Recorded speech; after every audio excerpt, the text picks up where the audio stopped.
The Pentagon is suggesting that the United States use nuclear weapons to counter crippling cyber attacks. President Trump is reportedly reviewing a draft from the Defense Department outlining a new nuclear strategy. It would allow the U.S. to respond to devastating non-nuclear attacks with nuclear weapons. The draft document is called the Nuclear Posture Review, and its final release is expected in the coming weeks. For more on this, we want to bring in Willis Sparks. He's a CBSN contributor and signal writer for GZero Media and part of a new partnership between CBS News and GZero Media, a Eurasia Group company. Good to see you, Willis. Good to see you. So explain this proposed policy of using nuclear weapons when it comes to a defense strategy against a non-nuclear attack. That's scary, by the way. Well, let's start with the fact that this is just a policy statement. Right. It doesn't require anybody to do anything. We don't want to be too alarmist about this, but it is unprecedented. It's a DOD proposal. It's a DOD proposal that basically acknowledges the reality that we live in today, that a cyber attack on U.S. infrastructure can in some ways be as crippling as a conventional attack. So basically what the doctrine says is it just opens the possibility for the president to consider the use of nuclear weapons in response to a non-nuclear attack. Now here's why it is scary, because we don't always know where a cyber attack really came from. Sometimes we may think we know, and we might be wrong. And then there's the fact that a lot of cyber attacks, as you know, come from non-state actors, not governments. Or from within. Or from within. So it just takes nuclear weapons into a murky area. Again, this is just a policy document. It doesn't require anybody to do anything, but it's something to think about. Do you think that this is something that's sort of floated out there as perhaps a bit of a threat, like to let people know we take this very seriously, just so you know, it may never turn out to be anything at all, but this is something we might consider?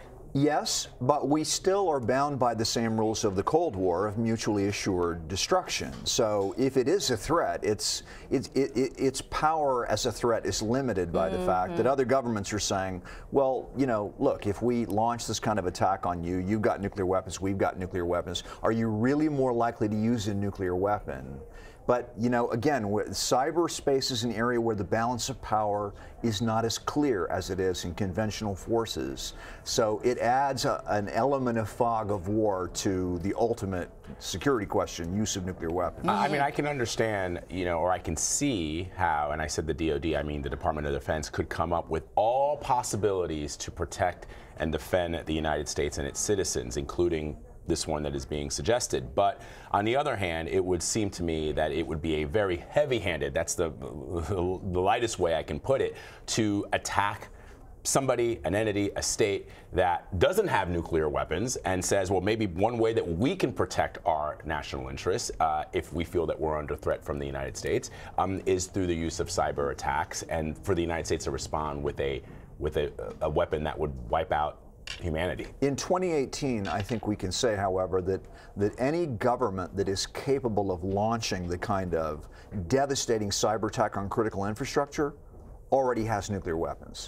What are we talking about? We're talking about Russia, we're talking about China, we're talking about North Korea. Iran is an exception that we should know.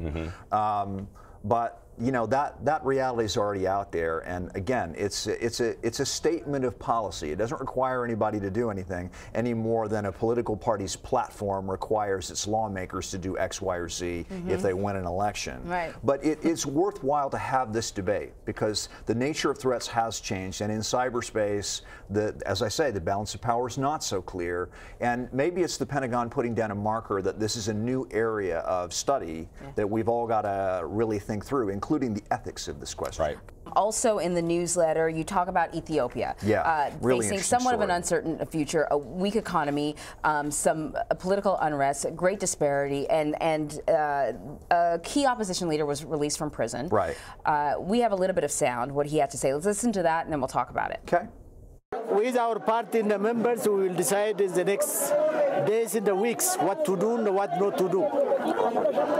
Especially how to deal with the government call for national dialogue.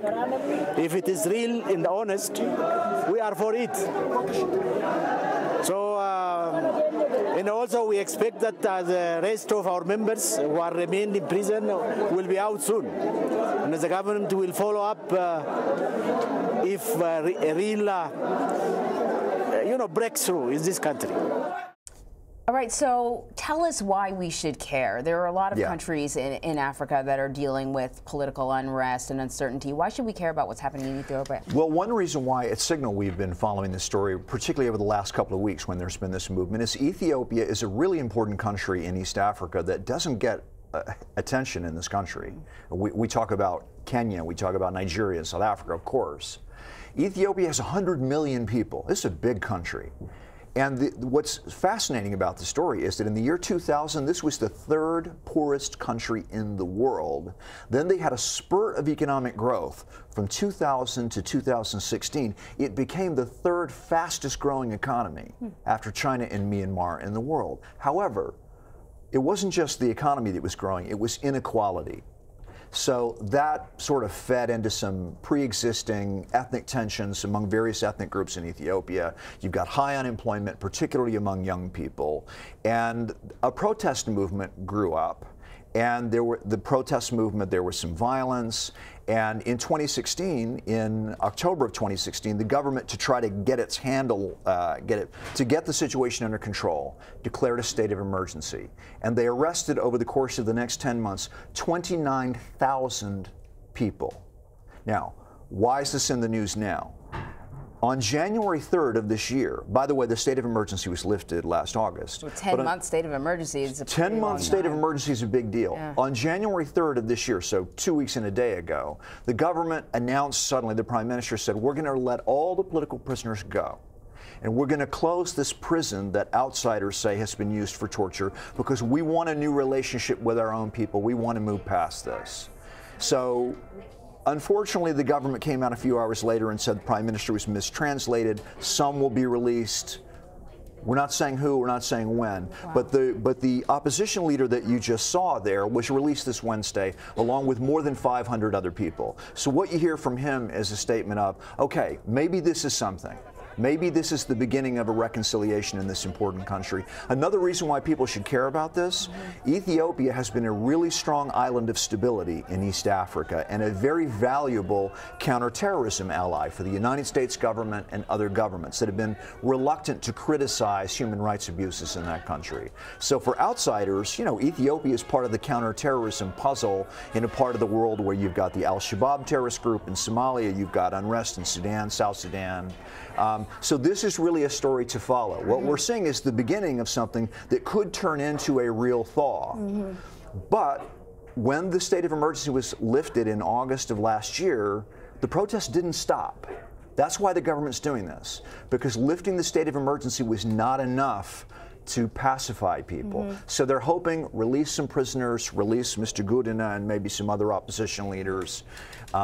But there's a lot at stake for the economy in the region, for counterterrorism operations, and for this very interesting country. There's a lot of people in it. You must be heartened then by hearing him, because he seemed very measured, very calm. I mean, he could certainly have said stuff to rile things up. He's choosing not to go that route. And you hear the chaos behind him. You hear all the voices behind him. So there's a lot of excitement. There was huge surprise 2 weeks ago when the Prime Minister made this announcement. It was a stunning announcement. We're just going to let all the political prisoners go. And again, they walked it back a little bit, but this week they really did let go more than 500 people. Long way to go. They've arrested tens of thousands of people. But this is a promising start, and clearly Mr. Gudina is one of the people saying, let's give this a chance, let's see how far it goes, but we are going to hold the government's feet to the fire on these questions of respect for human rights.